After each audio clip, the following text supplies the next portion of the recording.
What is up, everybody, and welcome into another episode of the Uptempo Podcast. I'm your host, Blake Lane, tonight here with my co-host, Dustin Smith.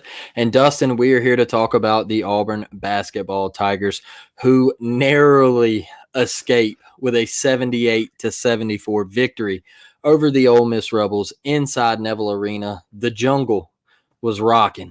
We appreciate all those Auburn fans, and to the Auburn students who was at their last home game last night, because we know the next home game will be during the spring break for the Auburn Tigers. So shout out to those students. Much love. Thank you for bringing your passion and just being loud every single time that you were in Neville Arena. We greatly appreciate it as fellow Auburn Tiger fans. But Dustin, man,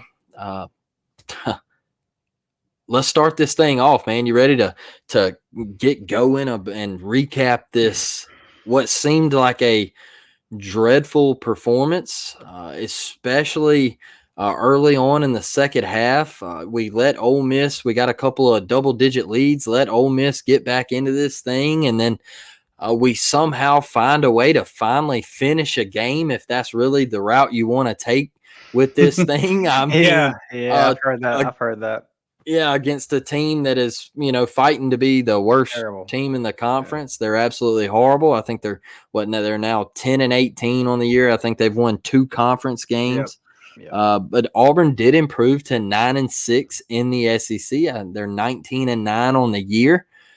Let's just start right here, man. Let's just start right here. All right, 9-6 in the conference. You got 3 conference games remaining. Do you have to get to 11 conference wins, or is 10-8 going to get it done? These next 3 games, man, what does Auburn have to do? Who do they have to beat? Is Alabama looking somewhat beatable on the road? Let's just start right there, Dustin. Well, we've all at this point, you're probably doing your research just like I am, trying to figure out where we are in net ranking and all this kind of stuff. What I learned last night, I stayed up pretty late reading and all this kind of trying to get a better understanding of it, is that beating Missouri the way we did really, really helped us out in the eyes of the tournament, as the way they do it now with the net rankings and all that kind of stuff. That really helped us, and you don't really get punished for close road losses versus good teams. And outside of losing to Georgia, all of our road losses have been to good teams, the teams that are going to make the tournament. Besides Vanderbilt. Vanderbilt. Yeah, Vanderbilt, yeah. Who, I believe they're still a quad 2 team though.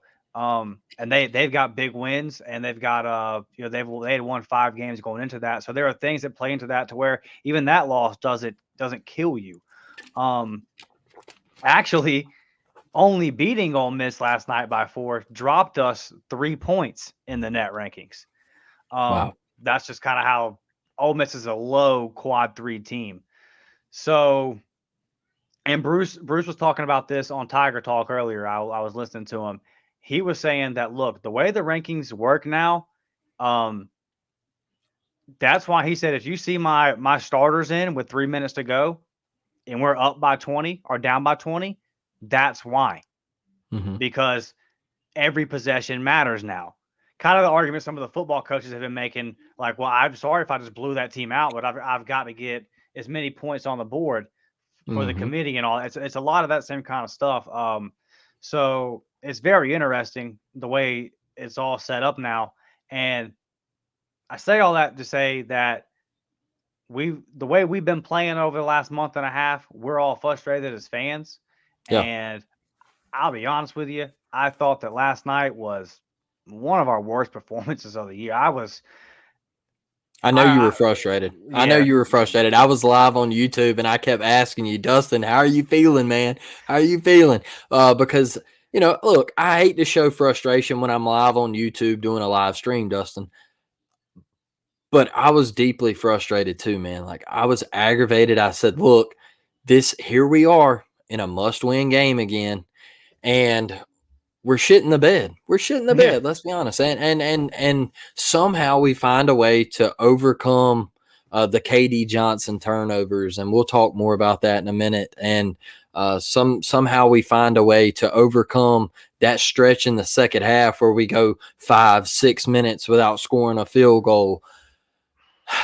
Aggravating, man. Look, Wendell Green Jr. made plays last night, had hella drives down the lane, hit big shots, made his free throws. That was one of the key bright spots, in my opinion, for Wendell Green Jr., who I just think absolutely stepped up in the role, and Jonai Broome, who also stepped up, who had a key 6 blocks to continue a trend at Auburn with the block shots with Walker Kessler and Jonai Broome this year. So shout out to those two guys. I'm going to throw this right up here on the screen on the bottom line.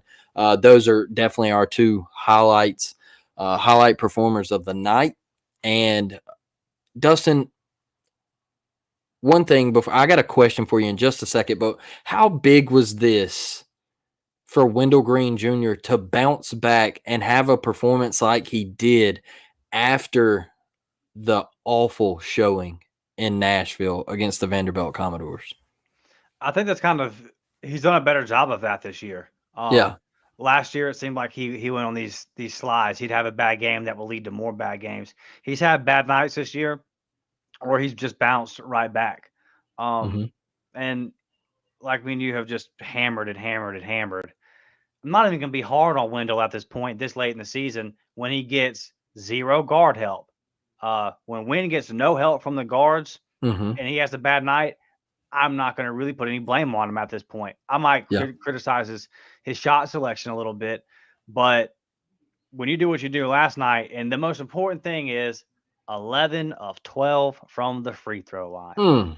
In a game that you won by 4, and if you are an Auburn basketball fan, you already know what it is with Auburn and free throws, dating long back to before Bruce Pearl showed up.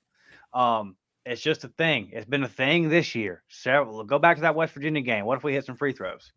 So same thing. You hit him tonight. And Wendell hit him tonight, 11 for 12, getting to the basket, 50% from the floor, with getting no help. And what I thought was not only getting no help, but what I thought was the worst I've ever seen KD Johnson play. So really bad passing the basketball, man. Like, had a couple of times where he was out in transition and made some of the worst passes that I've ever seen. It was bad. It was really, really bad. What did KD even shoot? Like, what was his percentages? Let me see if I can pull this. KD Johnson, 1 of 4 from the field, 1 of 2 from 3 with 4 points. Yeah, what was the turnovers? Let's see, man. Let's see if we can pull that up real quick. Because the thing is, my thing with what he did last night was dribbling the ball without a plan. He had 4 turnovers. 4 turnovers. And Auburn had 12 as a team. Yeah. See, man, you can't do it. You can't do it. You're leaving Wynn out to dry. And Wynn had a good night. Luckily, we were at home, and Janai picked up the slack down low. But you just can't do this kind of stuff consistently. Like if it's a 4-point game versus a team that you've already seen how much you've already beat the brakes off of them. Yeah, you know how much better than Ole Miss you are, and this is a game you led by double digits at a point. Man, put the hammer down, destroy them. Like, this to me was the most. I don't want to be negative about a win. I'm not saying that we should apologize about a win, and we're going to talk about it. But if you win Saturday, then this right here don't make nothing. It don't mean nothing. It's just then I'll just say, hey man, at least you got the win, whatever. But my frustration is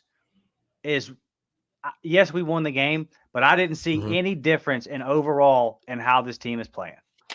We still played really bad basketball. The turnovers were atrocious.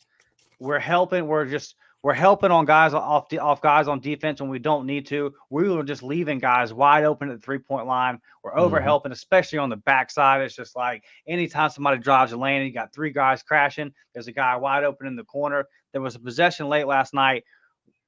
I've never seen anything like it. Ole Miss's guys dribbling the ball at the top of the key, and Wendell just runs over to another guy at the top of the key for Ole Miss, that Flan, I believe it was Flan, was already guarding, and that guy, he missed the three, so it doesn't look like anything. But there was like 2 minutes to go, and I'm just sitting there scratching my head, like, what are we doing? So I Yeah. don't want to be overly negative, but I got to be honest about the way, like, about my frustrations with the game. Just I don't think we're playing any better basketball. Now, hey, you found a way to win, in my opinion, when you played really bad, but Ole Miss is a terrible team. They're not a good team, and this should have been a lot, just a lot more than this. And like, yes, when we played Vanderbilt, yeah, I did say I want this to be a close game, and I want us to find a way. But that's Yeah. because Vanderbilt at Vanderbilt is a lot different than Ole Miss coming to Auburn. It's Yeah. just two different things. So like, yeah, sure, cool, like cool week finished. And here's one thing I will say that can be the positive. With about 4 to 5 minutes to go, your season was teetering. Like Yeah. your Yeah. your season was dangling Yep. with about 4 to 5 minutes to go in the game. So win every single time this year, opponent good or suck, uh, other than the Florida game, every other time you have fallen apart. I was fully expecting us to fall apart and lose that game last night, and then really be in a world of trouble. Um, bro. There are people that do, like, the bracketologist people that are saying that win solidified us in the tournament. There are guys out there that follow this stuff and do it, that say we can lose out and still make the tournament. Now, I just don't get that. I can't wrap my head around that, but that's what the people that know a lot more about it than me are saying. It would be crazy So for Auburn to go 0-4. All right. In their next 4 games and make the tournament. I don't see it, Like but I'm hey, glad they are. I'm glad they are saying that. Like that's huge. I love it. But look, one thing off of that, Dustin, is I want to say something real quick, man. Is like I see people on Twitter saying, "Oh, stop the Bruce hate and stop the Auburn basketball hate." Look, let me tell y'all something. Nobody's hating Bruce Pearl. Okay, no, hell there's no. not one person that's hating Bruce Pearl. But let me tell you something. People are hating on this season. You want to know why? Yeah. All right, because you're 19-9. All right, you're 9-6 in the SEC. Guess what? Expectations are higher than that now. Okay. It's great. All right. We're getting in the tournament as a 9 seed, 10 seed, whatever. That's awesome. Like we're making the NCAA tournament. But guess what? 2020, your rival from across the state, they win the SEC. All right. Well, okay. So let's do it like this 2019, you win what? The The you win the tournament, on the SEC tournament SEC and tournament, then yeah. and then you go to the Final Four. Okay, so that right there, that heightened expectations, Dustin. All right, Yep. that put everything just a big cloud over the program. Going, hey, you've got to. It's time to start winning now. All right, you've gotten a taste of that Final Four. Now you gotta sit here and you gotta get going. 2020 season gets canceled. All right, due to COVID. We were gonna go on a run. That team was we gonna go on a run. we were going to go on a run. I was cool with that. We had Isaac Okoro, Samir Dowdy. Yeah. We were set up to at least go to the Sweet 16 We Elite were 8. hot. Yeah, we were hot. We were good. All right, I'm cool with that. So 2021 comes around. Your rival Alabama, they win the SEC, whatever. And it was certain amount of fans allowed in the games and all that stuff. And you have a down year, let's say. All right. Mhm. With Sharif Cooper having to sit out and everything. So I think that turned up a little heat. And then you come back this last season and you win the SEC regular season, but then you're bounced in the tournament. And then you get bounced in the second round. And some people are like, hey, look, we should have went further. All right. We should have Mhm. went farther than the round of 32 with the team that we had, and you had Jabari Smith and Walker Kessler, and you should have at least made the Sweet 16. And now you come back this year and your cross state rival, guess what? They're going to win the SEC. Hate it for you. Like that's just what's happening. So now that you're 19-9 and your cross state rival is 25-4, you're going to have people on the edge of their seat saying, hey, Bruce, knock, knock, man, what's going on? What's going on? Where you Yeah. at? Like, Let's go. We need to be better than 19-9. All right, we need to be 25-4 or 24-4, whatever they are. We need to get it going, man. All right, and Yeah. and so you're gonna have people put more expectations on your program, and we're not saying that. Look, we're not getting on here and saying that, oh, we're just a terrible basketball program, light the world on fire, get rid of Bruce Pearl and all that. No, we're saying that we expect to be better than what we are Yeah. playing right now. We're not going into Vanderbilt saying, well, we might lose. That's not Auburn basketball anymore. And Nope. stop bringing up the Tony Barbie days and we're not there anymore. And people say, oh, well, I used to grow up watching Tony Barbie coach Auburn basketball. We're Yeah, me not too. we're not yeah, we're not in the same boat. All right. Don't oh, you don't respect the greatness now. What are you talking about? All right. We want to be a top 5 seed year in and year out. Okay. It's cool that we make it as a 10 seed or a 9 seed. That's awesome. But I don't want to be flirting on the bubble year in and year out. Okay. I want to be a damn 2 seed, 1 seed, 3 seed, 4 seed. All right. I don't want to be flirting on the bubble year in and year out. So that's just the expectations that I have, man. Like, I think this team should only have 6 losses this year. Yeah. Honestly, like, and that's kind of what stings, man, as I watch Yeah. Auburn lose close basketball games, and I'm sitting here going 19-9 ain't it? Like, this ain't the record that we should have. Like, we should be better than this. Six losses minimum, like or max, I should say. We shouldn't have any more than 6 losses, Dustin. So my thing with the overall expectation part of what you talked about was I encourage everybody that's struggling to understand, or I'm not saying this like talking down to anybody. What I'm trying to say is if you're one of those people out there that is like, I don't understand why everyone, don't you remember Tony Barbie? I would just say this. Look at our baseball coach. What did our Yep. baseball coach say? He said, "Hey, listen, I've got to Omaha a couple times now at Auburn.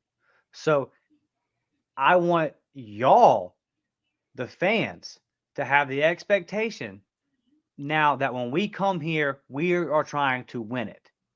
Okay. So, and I guarantee you, if you sat Bruce down, he would say the same thing. And it's not, people are just, don't be so negative. It's not, no one's saying anything about firing Bruce. I mean, just get out of here. Like, Bruce Yeah. Pearl is the best thing ever to happen to Auburn football, or basketball. And not only is he the best thing ever to happen to Auburn basketball, but what he does for the university itself, Yeah. it can't be matched. Like, 99% of the other universities out there are not getting that out of one coach. Yeah. We're getting that out of I mean, he is an ambassador for the university, puts his basketball facility on the back burner to get NIL straight, which really kind of has helped baseball and other sports. But we all know that a lot of that was focused on football, getting the football team, getting the football roster right, getting our NIL situation right in football. We love Bruce for making all those sacrifices. And if you think about it on a deeper level, the raised expectations is a compliment to Bruce and what he's built. So because he's built up Auburn basketball, we now expect Auburn basketball. We put it on a different level. You Yep. can't just say last year, "Oh, we're blue blood now," and then when we start losing some games this year, pump back and say, "Oh, no, no, no, no, no, we're not blue blood. Don't you guys remember where we came from?" Exactly. That doesn't Exactly. click. That doesn't make sense. So my main thing with this particular team is, you're better than this. Yep. There was something inside of Jalen Williams that's better than what we're getting. It's not a Mhm. knock on Jalen, but what you were in the first half, first Ole Miss, is what you're capable of being, the best player on this team. And Yeah. then I don't see you for the second half. And that to me is indicative of what this team is as a whole. And if they would have just hit some free throws in a couple of these games, if they just would have closed out a couple of these tough road games, then you're talking about a different season. But let's not sit here and act like we're playing good basketball right now. We're not. And it's Mhm. a veteran team that's not playing good basketball late in the season, and that's frustrating. You would be expecting the team to be getting better, and you're just not. It's just kind of the Mhm. same thing over and over and over again. So that's where some of the critique and the frustration comes in. And I've said it throughout the season. This team is okay. They're good Mhm. enough to make the tournament. They kind of have a ceiling. Those are my expectations, and that's fine. But but you still gotta act like you're trying to win every week. I Yep. just, you know what I mean? If this team makes a tournament and wins a game in it, then I will say, bravo, Bruce got the best out of this roster Yep. because everyone's alluded to it at this point, right? You got nothing out of your 2 5 stars. If you would have said that before the season, you would have drastically changed your expectations for this team.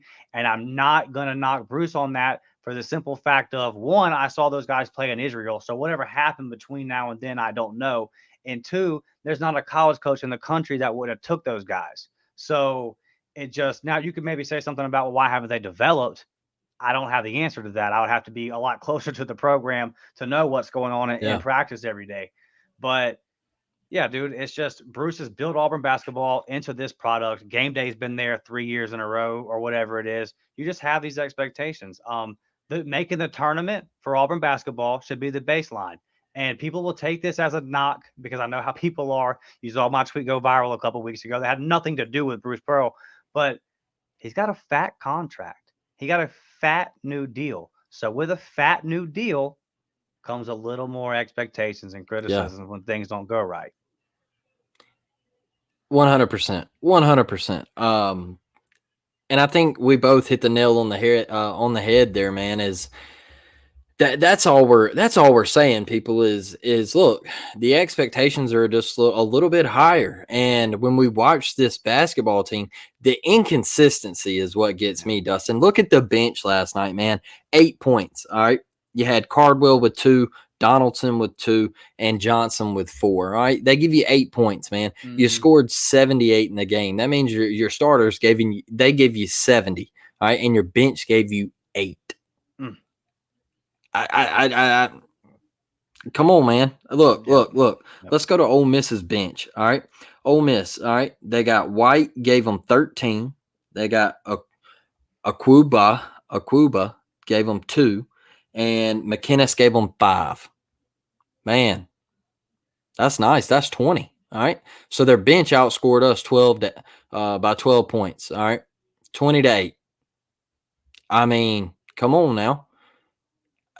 I just, that's the biggest thing with this Auburn basketball team to me right now is don't sit here and throw shade at Wendell Green Jr. for having an off night in Nashville. You better start throwing shade at this bench, all right? Because we want to talk about, oh, well, look at Auburn's bench. Look at Auburn's bench. They have one of the best benches in the SEC. 8 points? 8 points? That's all you can give me? 8? Yeah, I and need you never more than know. that. You I never need know. They more than might they that. might pop up and have a great night.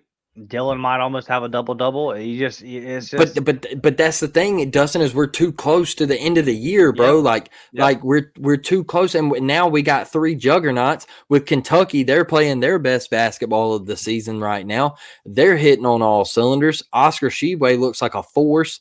Can we handle him Saturday? I don't know. It's at Rupp. We haven't won there since what, 1988.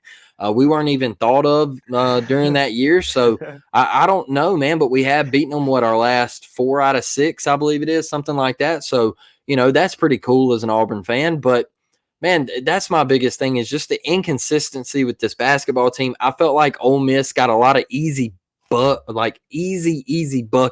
at the Mm-hmm. rim last night. I mean, just straight bunnies. Just coming off the screen and just being able to drive the lane straight to the rim, man, straight to the basket and getting easy finishes, easy layups right there, especially in the first half and the start of that second half. It just felt like Auburn was so out of rhythm. They weren't feeling the crowd at Neville. Something was off. I know they Auburn shot the ball well. They shot the ball well. I think What did Auburn shoot last night? Auburn shot 25 of 52. They shot 48%, Dustin. All right, What were so the turnovers though? let's see. Auburn had 12 total turnovers, and Katie Johnson had 4 of them. Yeah, you So, mentioned that. Yeah, and Ole Miss had 12 turnovers. So we broke the ice there. seemed like there was more. I guess they were just really bad. They were just bad turnovers that stood Yeah, they were out. bad because Ole Miss had 9 steals. Yeah. So Auburn did have 15 assists. It's just the inconsistency, man. That is really the point for me. Is I feel like every episode, bro, we talk about the same things when we do this podcast. It's the Joe Nybroom and the Wendell Green Jr. show, and we're also hoping that Jalen Williams shoots the Yeah. basketball more, Or Flan has a good or night. or Flan has a good night. Thank goodness that Flan gave us 11, Jalen gave us 12 last night, and Zep Jasper showed up last night. Hey, Zep, Yeah. thank you, big guy. We need more of that. If Zep Jasper can give us 5 points, we will take it night in and night out. So that is really who I'm calling out in this episode is the bench of the Auburn Tigers, man. I need more productivity. I need KD Johnson going back to that 8 to 12 point range, and just reel it in, man. Reel it in. Stop playing so out of whack. And one thing I'll say about KD, man, is last night I said on the live stream, Mister Never passed the ball. Yeah. All right. Yeah. When KD gets the ball on the wing and he starts dribbling, he's either going to do a step back 3 or he's going to try to bull rush somebody to get to the rim and throw up an acrobatic shot. That's it. Like he's not gonna drive and kick. He is doing one of two things. He's not giving the ball up. He's doing one of two things: step back 3 after just beating the ball into the court, or he is going to try to bull rush somebody to the rim. That's it. And so, you know, I just want more, man. That's all I just want more. These next 3 games, in my opinion, are so crucial. I know we go to Kentucky, Dustin. What are your thoughts, man? Bruce said on Tiger Talk tonight that if we got out rebounded by 10, he said if we get Mm-hmm. rebound the way that we rebounded last night, we're gonna get beat by 30, and that is just the truth. We're gonna have to get after it on the boards, and Sheway's gonna get his. There's just nothing you're gonna do about that. He's gonna get his, Yeah. and you're probably gonna lose the rebounding battle, but it Yeah. can't be some humongous gap. You're gonna have to show up. You're gonna have to rebound. You're gonna have to limit your turnovers Yep. and quit giving up second chance points. And we've probably talked about it the last 4 or 5 episodes, and I'm starting to hear other Auburn podcasts talk about it too, is that this team just it almost has like the Zach said it's a lot like Zach Blackerby on Locked On said it's a lot like Austin Wiley. There will be a rebound that we just don't grab the loose balls. It'll just be up in the air and we'll bat it back up and then they'll get it. Or how many balls Yeah. have you seen this year go between our legs? Like our guy will have the ball wrapped up in between his legs, and then for some reason it just squirts out, and the other team gets the ball. And now say it's Jalen. Say the ball goes through Jalen's legs, and now he's facing this way. He's facing the basket. It goes through his legs, and now all of a sudden the guy's got the ball. Jalen's back's to him, right around him, easy bunny. How many times have you seen that? 20, 30, 40? And I'm not saying Yeah. Jalen in particular, but like it's happened to him. It's just a weird thing. Like I've said this is the most unlucky team I've ever seen as far as loose balls and all that. But a lot of those, we're just not grabbing them. Like we just are not getting our hands on the ball, securing the rebound. Boneheaded turnovers, lack of communication. Flan goes off to take baseline last night, and Wendell bounce passes it to him as he takes off, and it just goes out of bounds. Just stuff like that from, again, I've probably said it a million times this season, from a veteran team. I mean, Trey's the only freshman that plays a couple minutes. All you guys that play enough basketball, this has got to be better, bro. And we saw when we played Miami in the second round last year, we were a much better and more talented team than Miami. They won off of their heady veteranship. They were an older team that knew how to play the game and knew how to handle themselves in a tight game in the tournament the right way. Mm-hmm. Our guys are old just like theirs, and it's just the inconsistencies. And you know what, bro? I wouldn't care that much if it was like football season this year. If I just looked at it and said, whatever, man, it just ain't in it. It just, the dudes aren't on the field. Yeah. But I know what Jalen Williams is. I've seen KD play at a high level. I've seen Mm-hmm. Flan play at a high level. And it's just, you never know. You never know, I man. see. I And think that's the most frustrating thing, man. yeah, Is they're it's good. just They got it in them. you never know what you're going to get with this team. And look, I asked a bunch of people on Twitter today. I said, "Do we win Saturday?" And Ike from the War Report, he said, "Look, man," he said, you can't make a prediction on this team from a game to game basis because you don't know what you're going to get. Like you have no idea. Like I mean, it's just you come out against Missouri and you look like a damn Sweet 16 team, all right? And then you come out against Vanderbilt and you look like the NIT Auburn Tigers. Last night, that looked like an NIT team. I'm not saying to be negative or anything like that. Like Auburn won. I'm glad. I'm happy. It was a must-win game, but it was a piss poor performance. Like let's not sit Yeah, it you like can't. Yeah. the defense was just absolutely terrible. Uh, we should have beat the absolute piss out of Ole Miss, man. And so, I want to be positive, and I'm glad we won. Somebody scored over 70 points on us, and we won a basketball game. I'll take it. Usually if you Here's the score ball 70 bar. on Auburn, you're going to win. So they scored 74. We somehow won the game, and I just need this bench to be better, man. I do. I need the bench to be better. Help Wendell Green, uh, and just man, be consistent. Be consistent.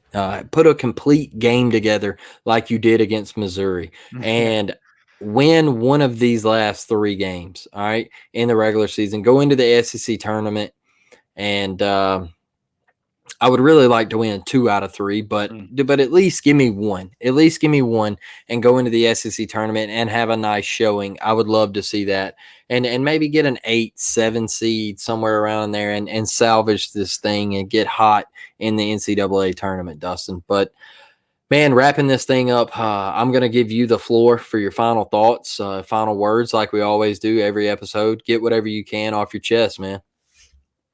Um, it's been a crazy week in college basketball, and Mm-hmm. right now, Auburn and Alabama fans are in the middle of a Twitter war. It's probably Mm-hmm. happening on Facebook and all that as well.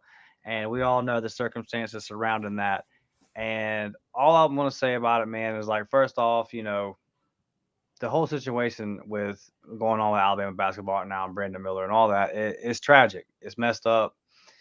There's a little boy now that's going to grow up without his mom. Mm. I can't imagine what that's like. And just her parents have been pretty outspoken about the whole situation. Yep. Um, you know, it is what it is. I'll just say that the Auburn fan perspective and all those things are way more important than what I'm about to say. Okay, so that being that, but this is a sports podcast, and from the Auburn fans' perspective, where we're coming from is this simply: you ruined Danjel Purifoy's career. It was ruined. We all saw what Danjel was his freshman year. We saw that potential. He could have went NBA. That was a talking point. We were happy for him to come back, and then they do what they do, and then you see Wiley's in the same thing. You make Wiley sit a year. I mean, these are self-imposed bans now. We self-impose these bans, and then they come back and say, you know what? Purefoys isn't good enough. He can't play next year either until conference play. You Mm-hmm. ruined his career and shot him out for 2 years. Okay. Mississippi State in 2010 with Cam Newton, they ring up the NCAA and they say, hey, we offered Cecil Newton and Cam $180,000. And the NCAA took, and so if he didn't take the money, he had to take more money to go to Auburn. And the NCAA, what'd they take from that? Oh, well, let's go investigate Auburn. Mm-hmm. Nothing about Mississippi State. If you walk into a police station and say, "Hey, I was robbing the bank, and then I saw this guy in there robbing," do something else. Well, they're gonna say, "Well, why were you in there robbing the bank?" But Yep. nah, and it's just go to Sharif Cooper. Take your Auburn goggles off. Look at how they treated Will Wade. You know what they had on Will Wade? They had a What was that? sketchy phone call. They had a Mm-hmm. sketchy phone call. He said, it's talking about a big offer and that kind of thing. Can you connect dots to say, hey, sure.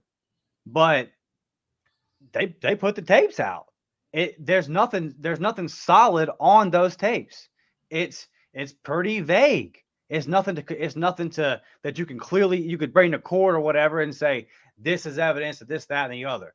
I say all those things to say that look at how we got treated when Trevon Reed committed. There's no way y'all got a 5-star out of LSU territory. We must Yeah. investigate this.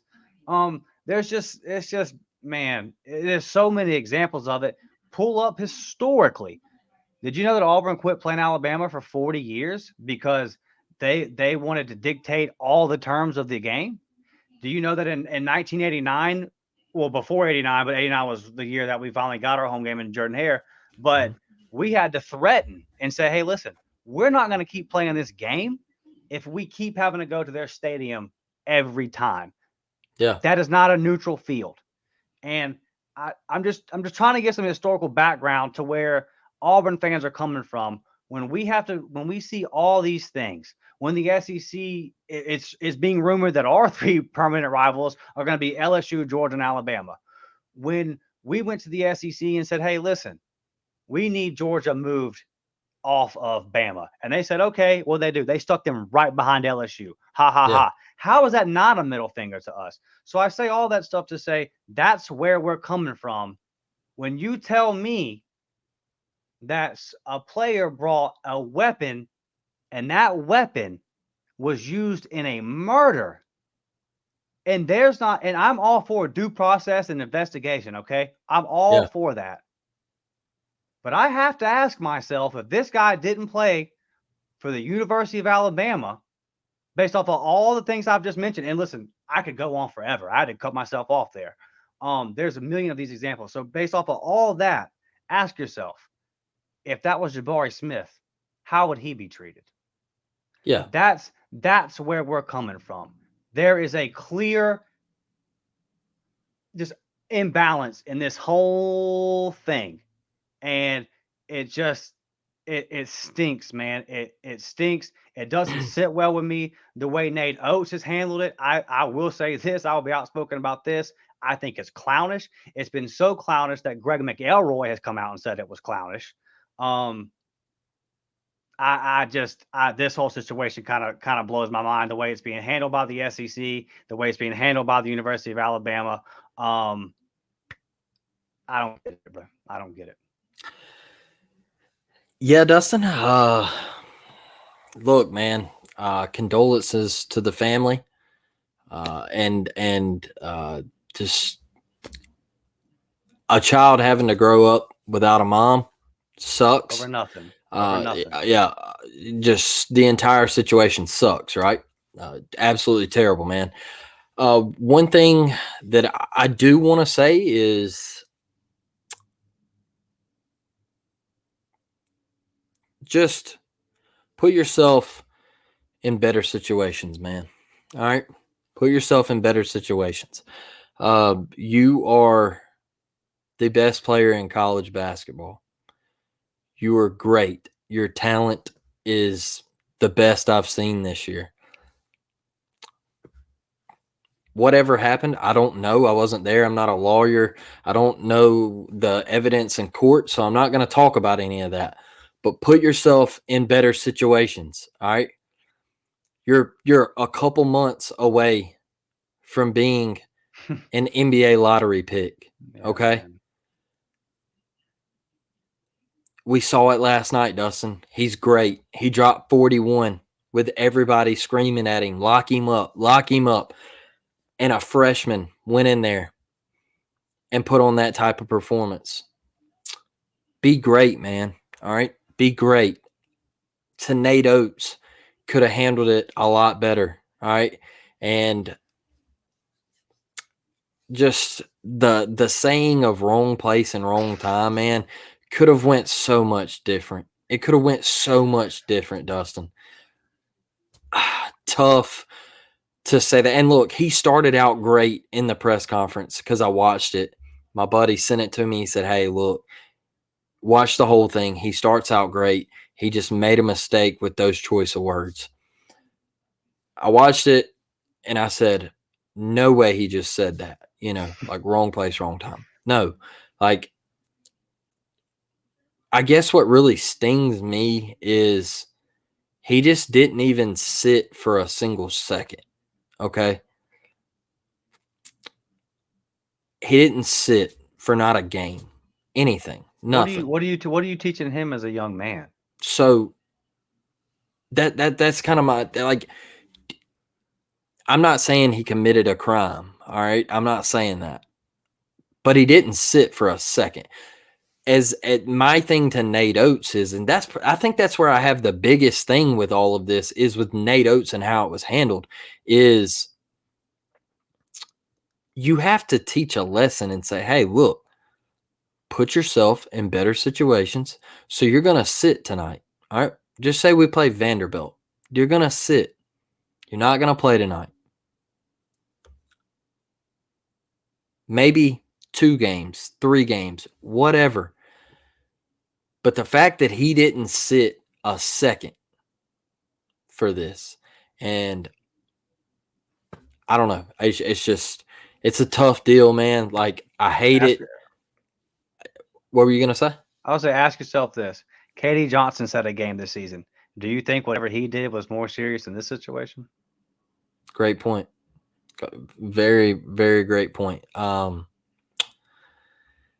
That's my biggest thing, man, is I'm not getting on this podcast to say that Brandon Miller should go to jail or anything like that. That is not what we're here to say. No. Um, I'm all for due process, letting yeah, everything play out. This is not some Auburn fan, trying to get on here and just because he played for Bama or whatever. It's just a very serious situation, and the way it's being handled by all the authorities and everything is very confusing to me, especially when I look at the precedent set previously.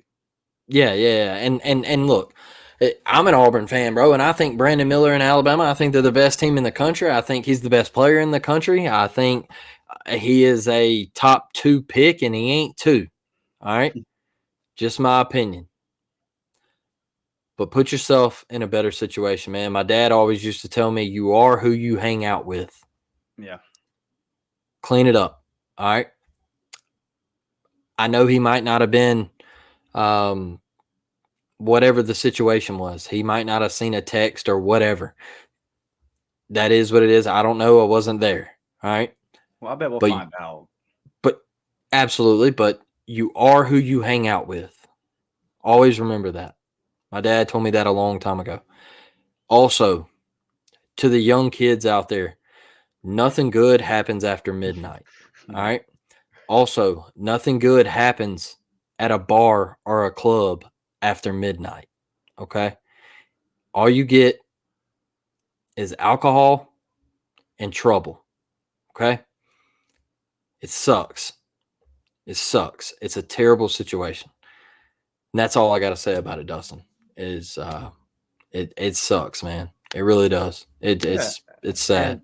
And the thing too is obviously we're all for the victim and all the concerns for the victim, but for the young men that did this, like you threw your life away, bro. You threw your whole life away in your early 20s for what? A momentary disagreement, an argument that if you would have just rode on and you would have just slept on, Yeah. you would have woke up in the morning and it would have never even registered on your brain again. But Yep. because you want to prove something, and look, I know I got a baby face. I'm in my 30s, okay? I've been young and dumb once. I get it. Yeah. You want to prove how hard you are. Ain't nobody gonna talk to me some kind of way. Blah blah blah. That don't mean nothing, bro. It don't. That don't mean nothing. It ain't gonna It prove don't. nothing. And now multiple lives are ruined over something completely senseless, man. Senseless. Yep. Absolutely, man. Um, heck of an episode though, Dustin. Like we always say, wrapping things up, man, go to the YouTube channel, subscribe, hit the like button, drive the algorithm. Yeah. Share us out if you can. We would really appreciate it. Go to the Apple Podcast, Spotify Podcast, leave a review, click the bell for notifications, and all of that good stuff. And we thank each and every one of you for joining us tonight. With that, War Damn Eagle, and we will catch you on the next one. We're out.